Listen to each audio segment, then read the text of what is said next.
Let's pay homage to the lineage gurus, homage to the Venerable Mangyalmin, homage to Master Sakya Sungkung, homage to His Holiness the 16th Karmapa, and homage to Master Dukden Dorje, homage to the three jewels of the altar.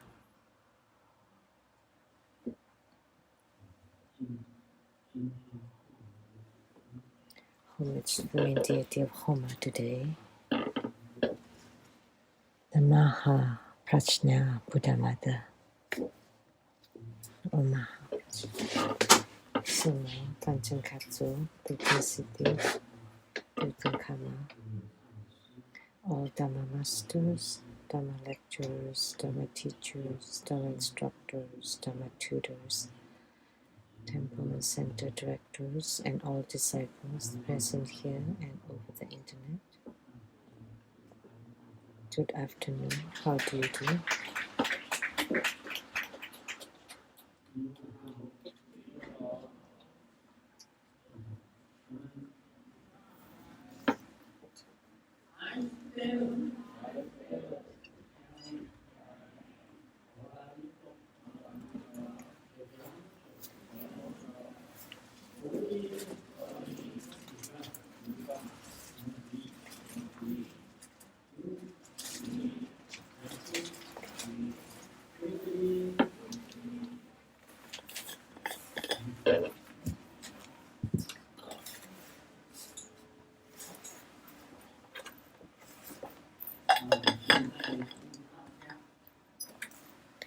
I would like to announce for next Sunday, March 17th at 3 p.m.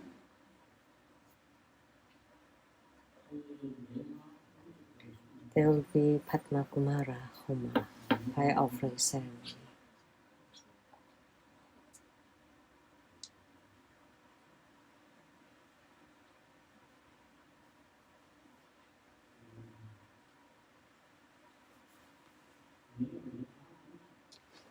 Without Padma Kumara, there will not be Grandmaster Lu. Without Grandmaster Lu, there will not be True Buddha School.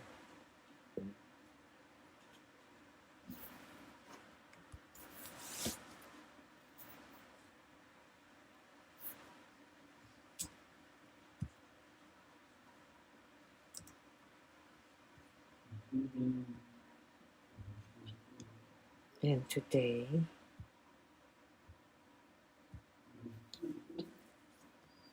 we perform the most supreme Prajna, Maha Prajna, Paramita Buddha Mother. And in the Prajna Heart Sutra, at the end, the mantra, the last mantra is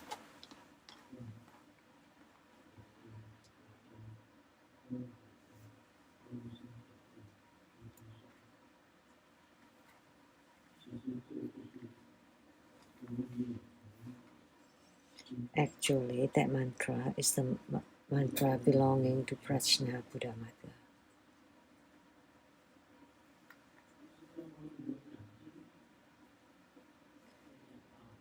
When Sakyamuni Buddha discourses the sutra, he talked about Maha Prajna Paramita Sutra.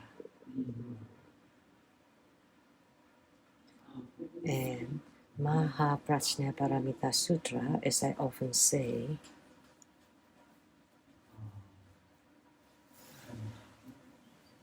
it's very long. And condense the Maha Prajna Paramita Sutra condense become Vajrachatika Prajna Paramita Sutra, which is the Vajra Sutra. And then being condensed again, that would become the Heart Sutra. So that's Sakyamuni Buddha's wisdom of Prajna. So that belongs to the second turning of the Dharma wheel of the 3 turnings. It talks about the Prajna Dharma gate. So as we say, the first turning of the Dharma wheel is what's mentioned in the Avatamsaka Sutra, emptiness. And the second turning of the Dharma wheel is talking about the emptiness of the Prajna Paramita. And the third turning is the consciousness only discernment of an empty nature.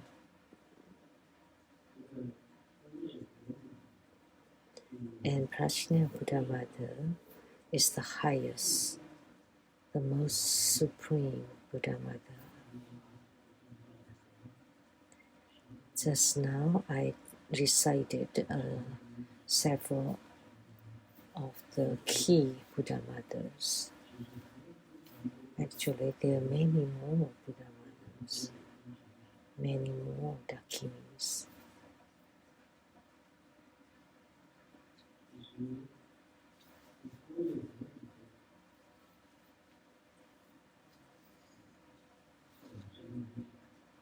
Actually, Prajna Buddhamata's mantra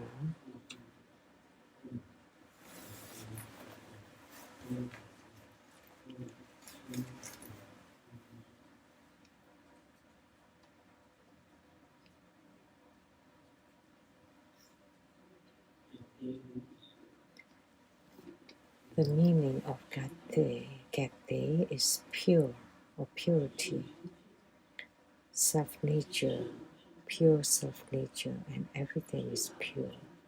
And the greatest purity, by the purity that the wisdom arrive at the other shore, or by the pure wisdom you arrive at the other shore, and that is attainment.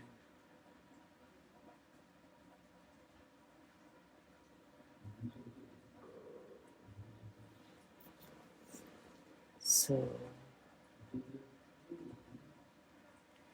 I think that Prajna Buddhamata is very useful, and with the celestial crown and layers of garments and ornaments to adorn her body, and she looks very magnificent with 4 arms, and 2 of them are the meditative mudra of Amitabha, and the right hand is holding a golden 9-pronged Vajra scepter, and the left hand is holding the Prajna Sutra. Prajna Sutra. That's the typical image.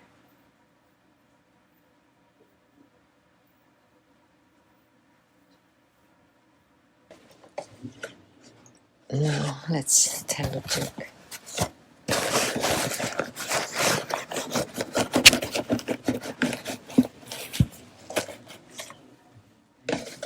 Of all the students, Xiaoming is the cleanest, because every time after going to the bathroom, he would wash his hands for about 10 minutes. But one day, the classmates saw Xiaoming after the bathroom. He did not wash at all. So they asked him, how come you're not washing your hands? And Xiaoming said, oh, because I have toilet papers with me today.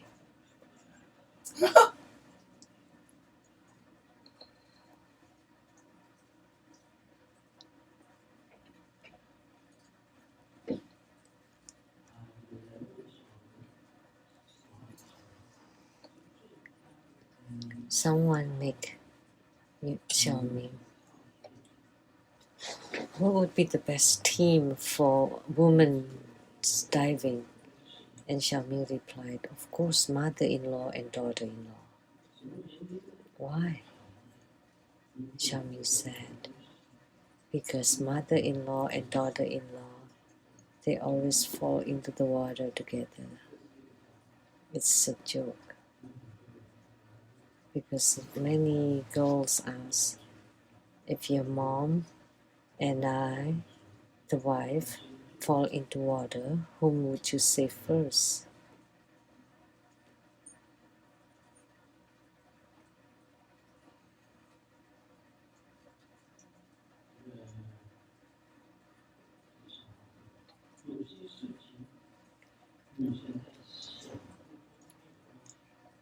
It's okay if you cannot think through certain problem, because after some time you would not think of it anymore,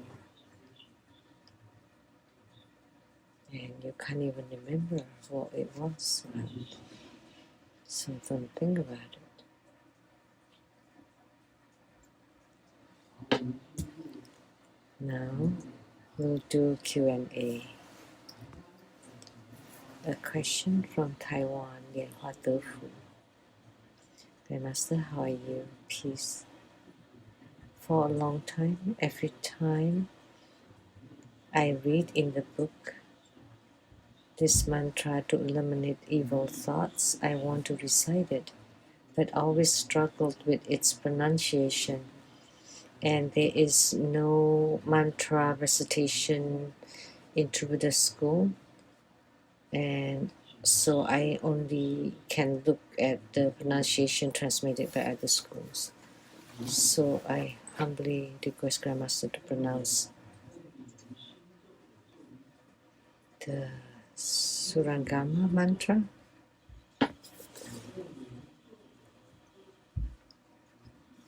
and the Surangama Hat mantra and short mantra. And in my article, I have written about this.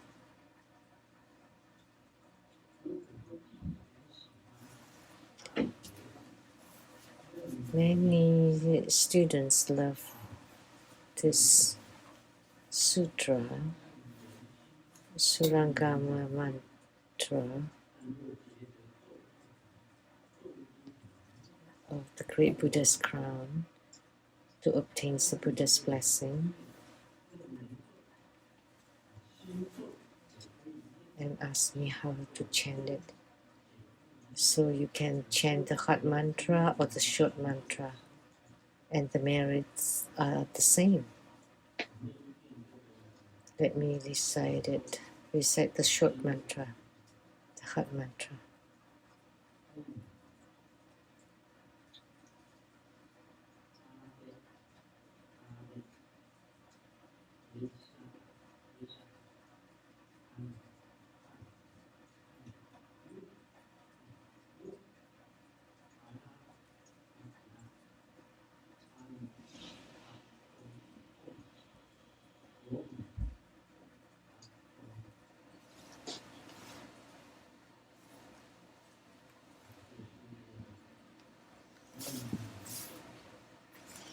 This is Surangama's short mantra, or the same as hot mantra.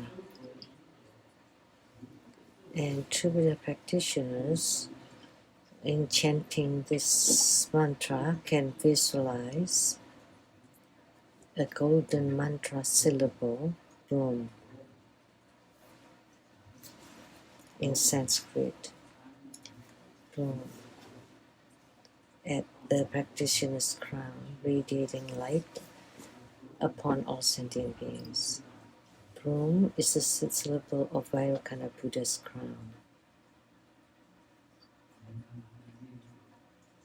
We often chant this Bulin actually is the same as Brom.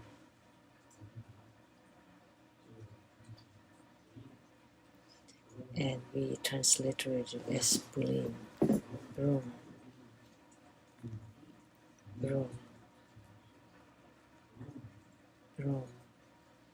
The last mu is not pronounced, so Brom. And you can visualize a golden mantra syllable in Sanskrit on the crown. That's Vairukana Buddha's or the great Santathagata's sixth syllable.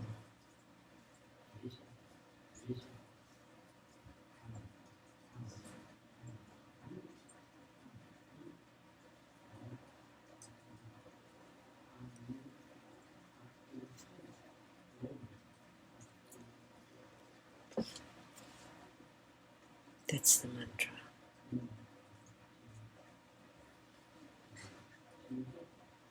That's the heart mantra of the Srangama Sutra. The long mantra is too long and very difficult to pronounce. The characters are very complicated.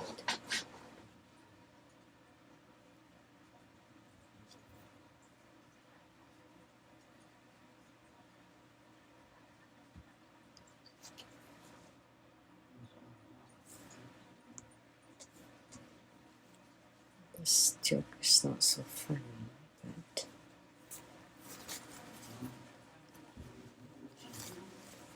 those who love to drink, please pay attention. Based on the recent studies, vodka, that's drunk by the Russians, vodka on ice can harm the liver.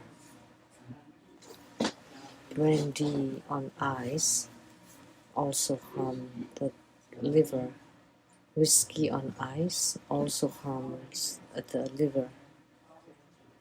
The sorghum wine plus ice also harms the liver. So the conclusion is the ice is very toxic.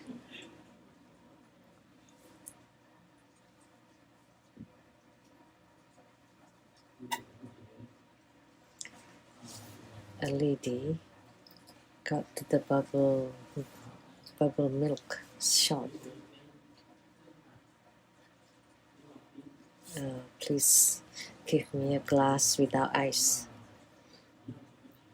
And then the seller asked, how sweet? As sweet as I am. So, and then he made the bubble tea for her. This is yours.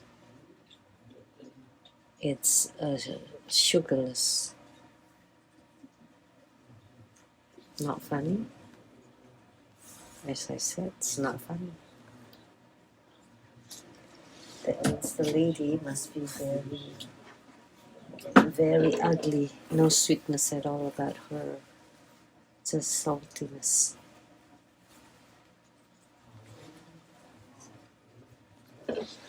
The husband is coughing really badly because of cold. And the wife gave him the anti-diarrhea medicine. And he said, but I'm coughing. And the wife said, oh, guaranteed. And then the wife asked again. And yeah, it works. So, oh, it's actually laxative. So every time I cough, I would have to go to the bathroom, so I don't dare to cough anymore.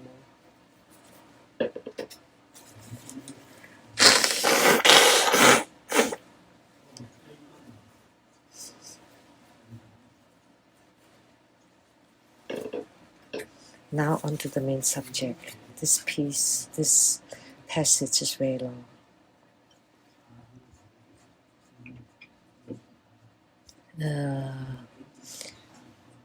Vimalakirti is always accompanied by the goddess who scatters flowers. And today we perform Prajna Buddha Mother's Homa. But under Prajna Buddha Mother, they are all celestial goddesses, celestial maidens. So I chanted the names of the primary celestial maidens. Celestial maidens are the same as Dakinis. In Tantrayana, they are called Dakinis. In Mahayana, they are called celestial maidens. So at that time,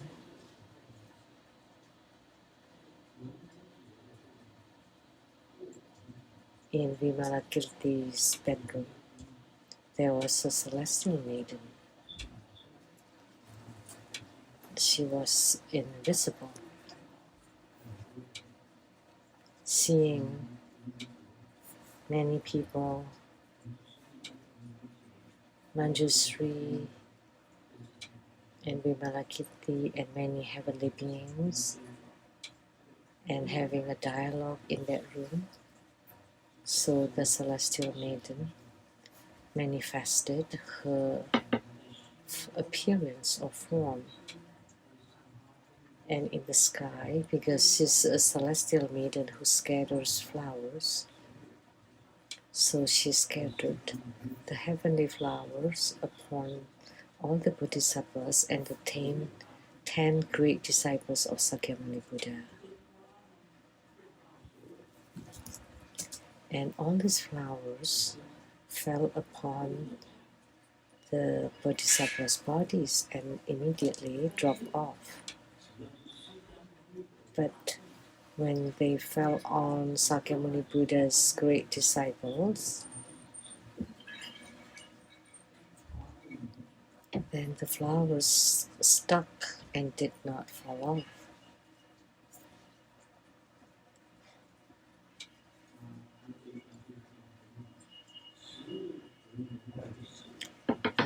It's written here, at that time in Vimalakirti's room, there was a celestial maiden. Seeing the great beings listening to the Dharma, she manifested her form and scattered heavenly flowers upon all the bodhisattvas and great disciples. The flowers fell upon the bodhisattvas and immediately dropped off. But when they fell upon the great disciples, they stuck and did not fall off. Despite the disciples' spiritual powers, they could not remove the flowers.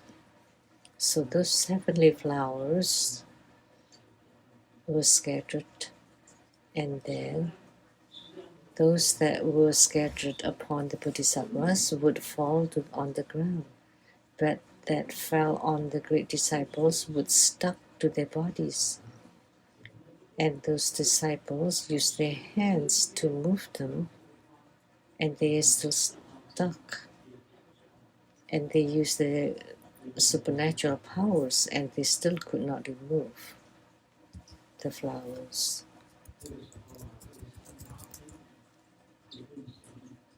So at this time, the goddess who scattered flowers are Sariputra. Sariputra is a great disciple, the first in wisdom. So the goddess asked Sariputra, why do you wish to discard the flowers? And Sariputra replied, Sakyamuni Buddha's rules prohibit all the disciples to adorn themselves with flowers. So Sakyamuni Buddha's rules prohibit fresh flowers or flowers adorning them.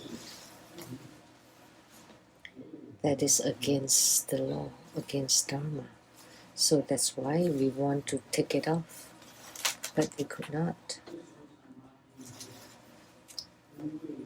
So the celestial maiden said, do not consider these flowers as violating the Dharma. Why is that? Because the flower does not differentiate. They don't have a mind of discernment. Because flowers don't have any feelings. So the heavenly being said, the flowers do not differentiate. It is the Venerable One who themselves generate the thought of differentiation. So she told Sariputra, It's Sariputra who has discrimination.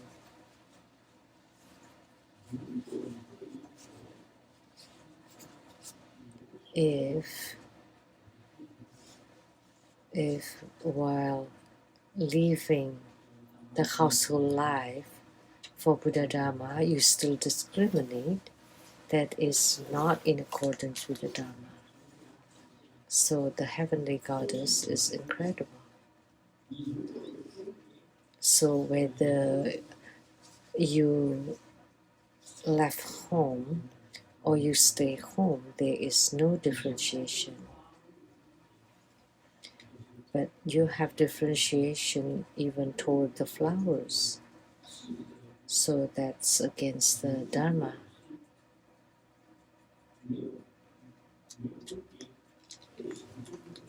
But non-discrimination is a true Buddha Dharma that's spoken by the goddess.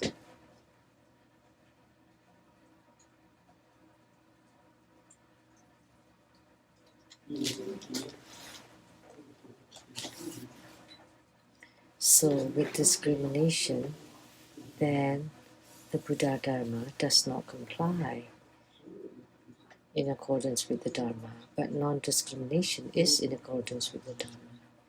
Look at the Bodhisattvas, the flowers will not stay on them because they have already severed all thoughts of discrimination.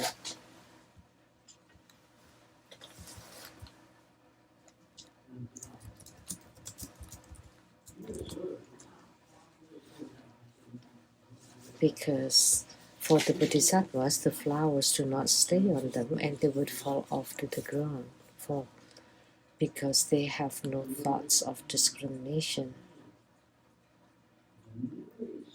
So the analogy is just as when people are fearful, the person will not benefit from the fear. If whatever you're afraid of, all the ghosts will, if you're afraid of the ghost, then the ghost would mistreat you. If you're not afraid of the ghost, then the ghost will not mistreat you. Only because you're afraid of the ghost will come to you and attach to you. That's why Grandmaster Lu is never afraid of the ghost. I am not afraid of the ghosts. But as I walk by, they would run away.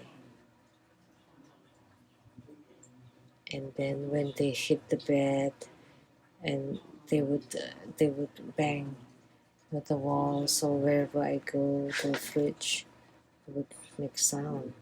Yeah. Because I'm not afraid of the ghosts. The ghosts are afraid of I am, not the other way around.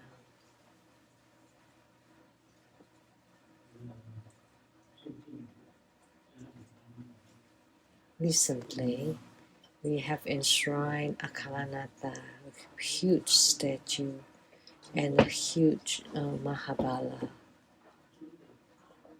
and also a huge statue of Yamataka. So there are very few ghosts. So I feel very lonely.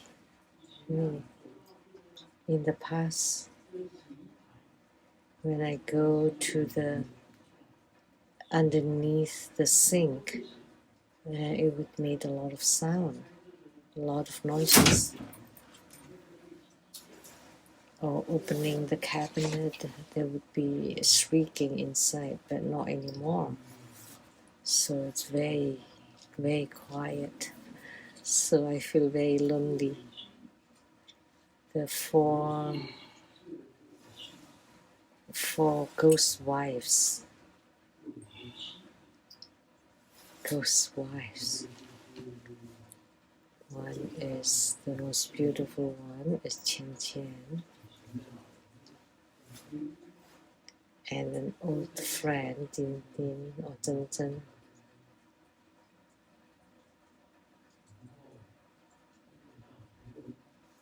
And one is called Fu Rong. And one whom all of you know, break for all living inside the fridge. I asked them, why are you living or staying inside the refrigerator? And they said the temperature is just right. Sometimes they help me in the morning. You don't need to squeeze the toothpaste on the toothbrush anymore because they've done it for me.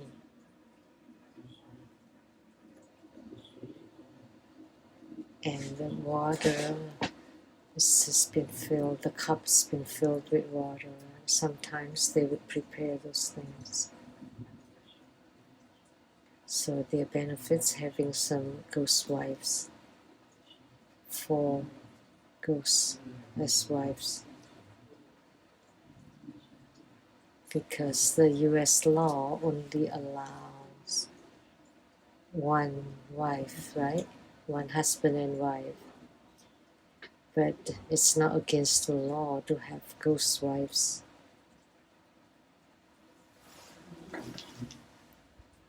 They are formless. They are also very smart and they help me a lot. When I perform the 1,000 Dharma vessels by deliverance, they would direct all the spirits to get on board the vessels. These 4 wives are very good. And Sumo will not be jealous of them because they are formless. You can't fight with the formless ones, otherwise you're asking for trouble.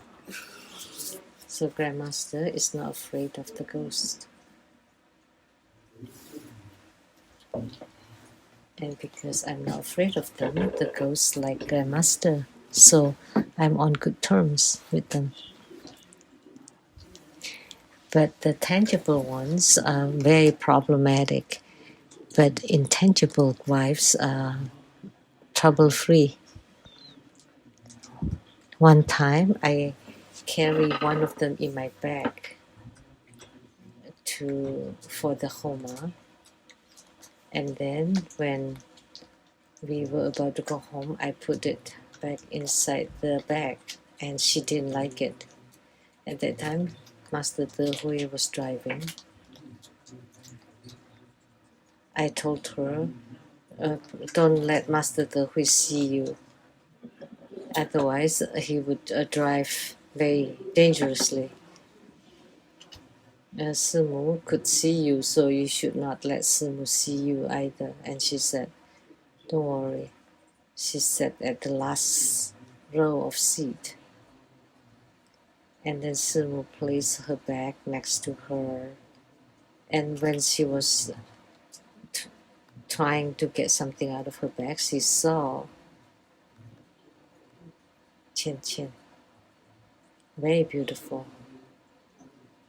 So, and then she dug. And then she popped up again. And then when Simu turned around, saw her 3 times in a row. And she said, wow, so beautiful. That's right. Of all the female ghosts, Chen Chen is the most beautiful. So, being not afraid of the ghosts, then there's no problem. Once you're afraid of them, then they'll come to you and get into your body. So, the more fearful you are, the more you would be mistreated. So similarly, disciples who fear birth and death will only be taken advantage of. So if you're afraid of birth and death would come to you. And form, sound, smell, taste, and touch will take advantage of you and affect you. So those who have left fear behind are not affected by all the 5 desires,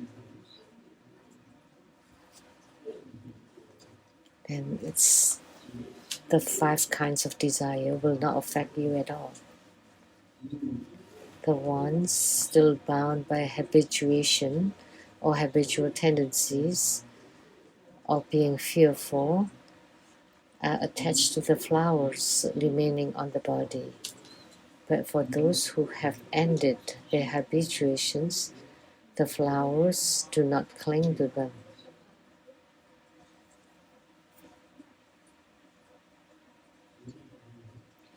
And Sariputra said, Goddess, have you been in this room for a long time?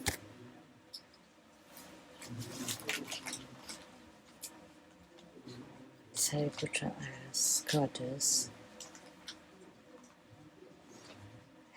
how long have you been following Vimalakirti in this room? And the goddess is very smart and replied, I have been in this room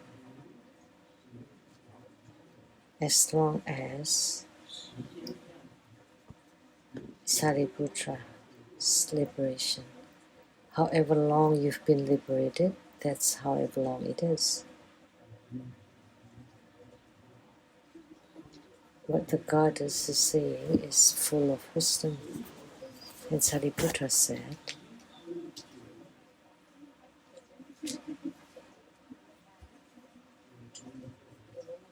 that's a long time.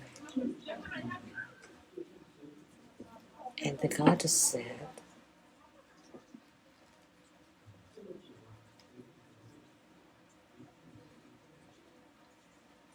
oh, it turns out you've been here for a long time. And the goddess said, your liberation is also very long.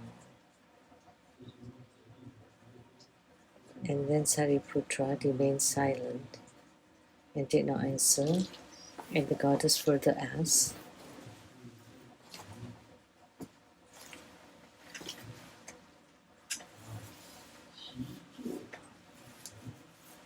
how is it that you, an elder with great wisdom, remain silent? Hey Sariputra, didn't you have great wisdom? Why are you remaining silent? And Sariputra answered, those who are liberated have nothing to say. So I don't want to speak too much.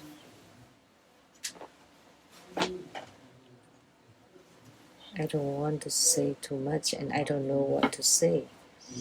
And the goddess said, words and language are merely the phenomena of liberation. The goddess who scatters flowers was incredible.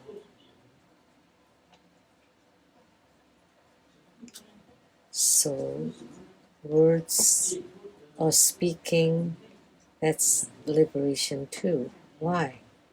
Because liberation is neither inside nor outside nor in between. And similarly, words and language are neither inside nor outside nor in between. So speaking or words are the same. So, Sariputra,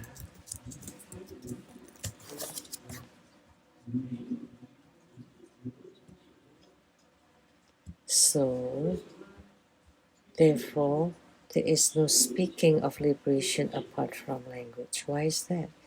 Because everything is phenomena of liberation.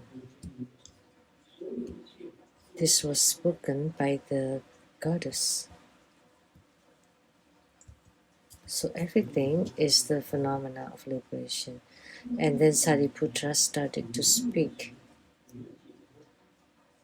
Is liberation not achieved by departing from desire, anger, and delusion? So departing from lust, anger, and ignorance is considered liberation. You said everything is phenomena of liberation, but how about lust, anger, and ignorance? Are they considered liberation? The goddess said, for those with pride of superiority, the Buddha speaks of liberation as being departure from lust, anger, and ignorance. But with one without pride of superiority, the Buddha would say that the nature of lust, anger, and ignorance in itself is liberation. This needs to be explained. So, the Buddha, so there's arrogance, saying that, oh, I have departed from lust, anger, and ignorance, so I am superior than ordinary people. I'm liberated. I have left behind greed, anger, and delusion. That's called arrogance and pride. That's what the goddess said. And let me tell you, but if there is no pride and arrogance, then the anger, lust, anger, and ignorance is liberation. So that's where it came from. That anger, lust, and ignorance are also Buddha Dharma. What is Buddha Dharma? What is not Buddha Dharma? Everything is Buddha Dharma. And you can be liberated from anything from it. So this matches Tantrayana. It does not match Mahayana. So if you have not abandoned lust, anger, and ignorance, how could you say that you have been liberated? But actually, lust, anger, and ignorance are also Buddha Dharma. I have explained this before in the past. That you practice through the path of greed. How should we say this? In Tantrayana, we talk about the dual body practice. Even when you're performing it, that's also Buddha Dharma. What should I say? Well, because dual body practice involves visualization, mantra chanting, mudra, and entering samadhi too.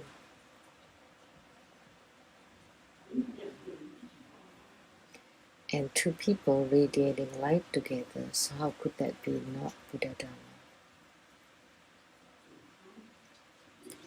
So therefore, greed is Buddha Dharma, lust is Buddha Dharma.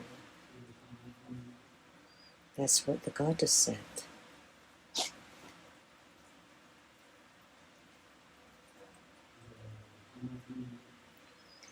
But the goddess said, the Buddha said, lust, anger, and ignorance is also liberation. And Sariputra said, excellent, excellent, heavenly maiden. What have you attained, and what do you use as proof to argue this?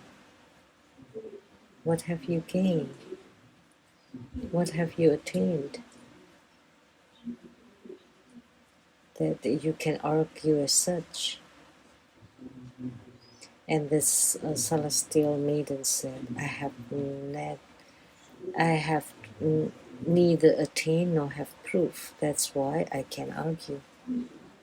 Why? If I had gained something, or if I had I have proof, then I would be arrogant and proud in terms of the Buddha Dharma. This is very deep and profound. Many people will not understand. Grandmaster can understand immediately. I'm not muddle-headed or unclear. Generally speaking, there are many precepts against lust, against greed, against anger, again ignorance and delusion. And we should abandon greed, anger, and delusion in order to be Buddha Dharma. But the goddess said that greed, anger, and delusion themselves are Buddha Dharma.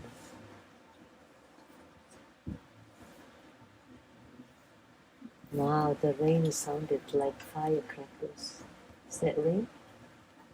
It sounded like firecrackers. See, the heavens are clapping too.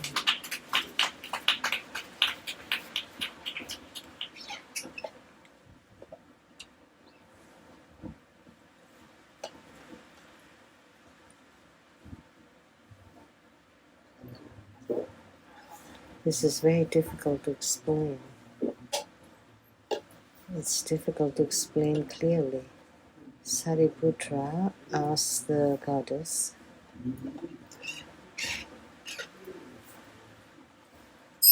what is your aspiration in the three vehicles of Buddha Dharma?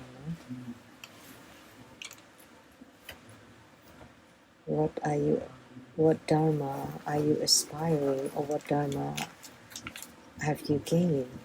And the goddess said, if I aspire to be a Shravaka, to transform sentient beings, if I use the Dharma of Shravaka to transform sentient beings, then I would be a Shravaka. If I use the Dharma of Pratika Buddha to transform sentient beings, I would be a Pratika Buddha. If I transform sentient beings through the Dharma of Mahayana, then I would be a Mahayana. Using a great compassion, then I would be a Mahayana. So, if she uses the Four Noble Truths to deliver sentient beings, she would be a Shravaka. If she used the 12 links of dependent arising to deliver sentient beings, then she would be a Pratika Buddha. Pratika Buddha. Again, enlightenment through the 12 links of dependent arising. If she delivers sentient beings through compassion, then that would be Mahayana. That's the answer of the goddess. And then the goddess continues, Sariputra, just as someone entering a radish forest smells only radishes and no other fragrances. So we can say, like, if you go to the fish market, you smell the smell of fish. So you will not smell anything fragrant. Because when you go to the fish market and the fish is very fishy, you will not smell anything fragrant there. So this is an analogy. You will not smell anything fragrant.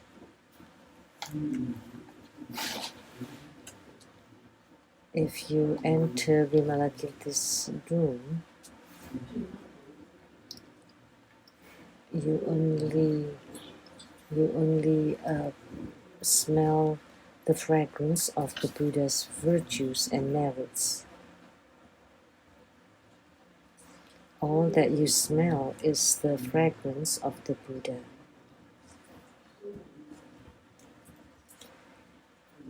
But not the fragrance of Shravakas and Pratika Buddhas.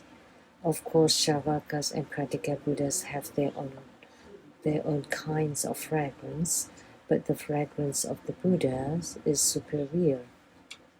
So all you smell is the fragrance of the Buddha when you enter Vimalakirti's room. Wow, this is so long.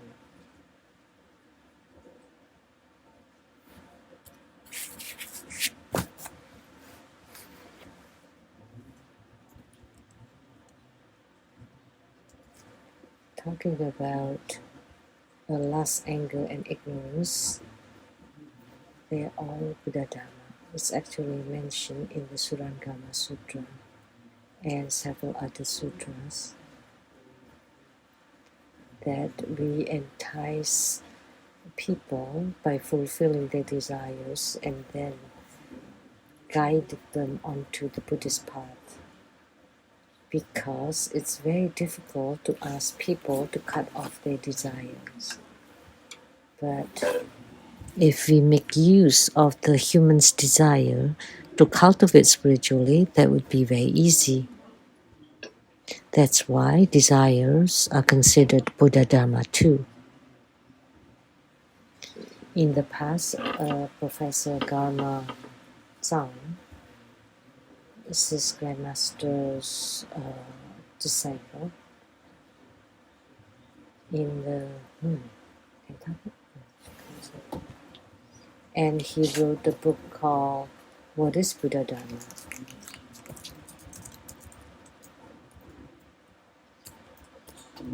And at that time, the late Buddhist living nun asked Agama Chang to come here and let's discuss what is Buddha Dharma.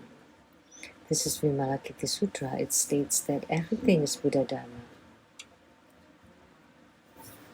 That sex is Buddha Dharma, and greed's Buddha Dharma, anger's Buddha Dharma, ignorance or delusions are Buddha Dharma.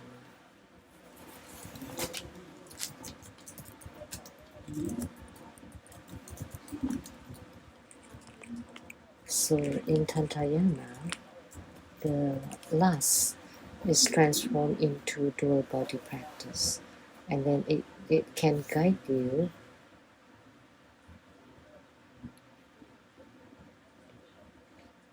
and it's in this book, the Hevajra exposition, it's mentioned that lust is Buddha Dharma because it includes mudra, bodily mudra, and also visualization. And I've exposed 3 visualizations, but I will not talk more about it. And there's also a breathing practice, and there's also lifting practice, and then the 9 postures of the consort, and then the 62 different postures. Those are all asana, like body postures. So is there benefit to human bodies? If you follow it, if you do it according to the Dharma, then there would be benefits. But if it's only to fulfill your desire, there will not be any benefit. That's the difference, because you're practicing Buddha Dharma. But ordinary people are doing it without practicing Buddha Dharma. So, but even when it's not Buddha Dharma, you can also use it and transform it into Buddha Dharma. But it should not be performed by the monastic people because they have to abide by Sakyamuni Buddha's precepts. But the stay-home practitioners can do it. But you have to fulfill 2 requirements. First, that you're non-leaking, you never emit any light drops. It's never leaking light drops. And you need to understand the concept of no self. And you practice it not because of your desire or for lust, but you do it for Buddha Dharma. So that's the difference. You can help others.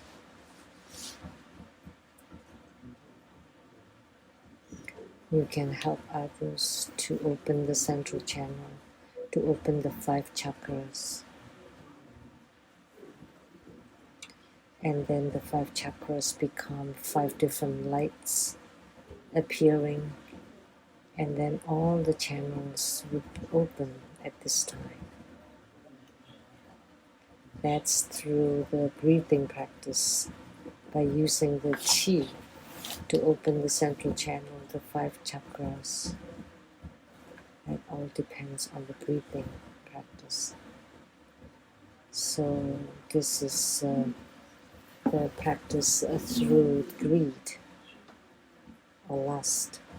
But anger, you can practice the Vajra or Heruka Dharma. That internally you're compassionate, but externally you look very wrathful. Then you practice the Heruka Dharma. So the compassionate heart manifests into the wrathful appearance to subdue. So anger is also Buddha Dharma, and that's Heruka practices. Ignorance or delusion. You love money, that's ignorant, that's foolishness. And you're happy when you accumulate more and more money. But doesn't matter how much more you have, it's not yours. That you don't gain anything ultimately. But for money, for money, you start doing practices. What kind of practice you do? The wealth deity practices.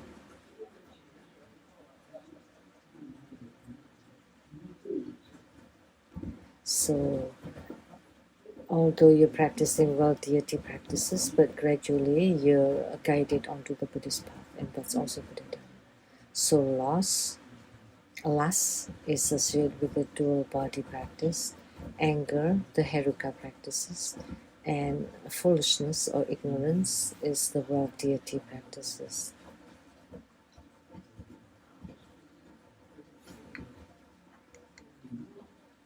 If you want a lot of power or you want popularity and fame, then you can practice the magnetizing Dharma. Many people would believe you, trust you, and you would gain respect and love from many people. So if you go for an election, you will win. So actually, greed, anger, and delusion are also Buddha Dharma. Lust, anger, and ignorance are also Buddha Dharma. So one is ordinary, one is Buddha Dharma. And the difference, one is to perform Buddha Dharma, the other one is just the mundaneness. But actually, they're all Buddha Dharma. It's very difficult to explain.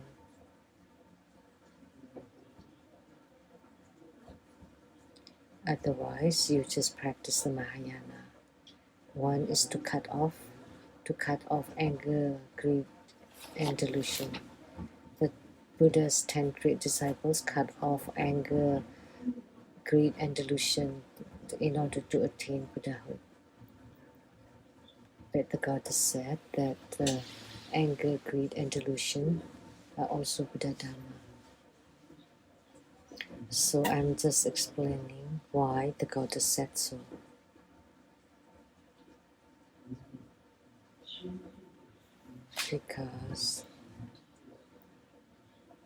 Because when you use the pure mind to do everything mundane, then those mundaneness is also Buddha Dharma.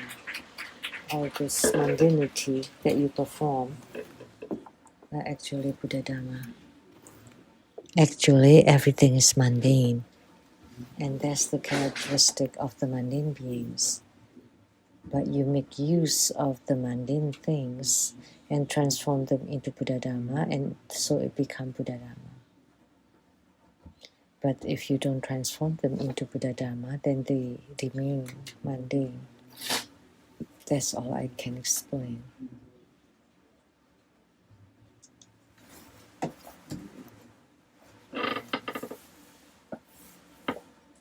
Because I know. It's not because I have the desire. It's because I want to help you. to open your central channel, that your chi and channels can be smooth and open.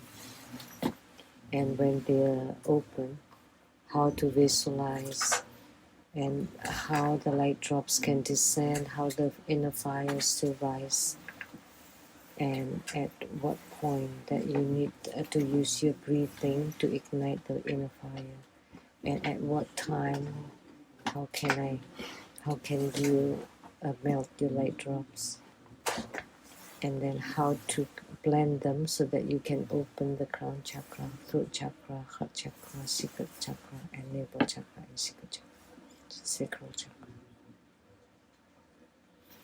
How to open them. These are all Buddha Dharma. Once the 5 chakras are open, the 5 lights, with 5 kinds of light would appear, and when they blend together, that becomes rainbow light. This is a tantric dharma, which transforms greed, anger, or lust into Buddha Dharma, and transform anger into Heruka practices, and to love for money and fame and looks into wealthiety or magnetizing Dharma practices. And also for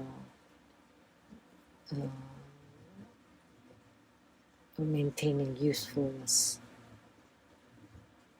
This is just one method. I cannot say it more clearly, because in the practice there are many secret formulas. If I say it here publicly, then everybody would know, and it would create chaos.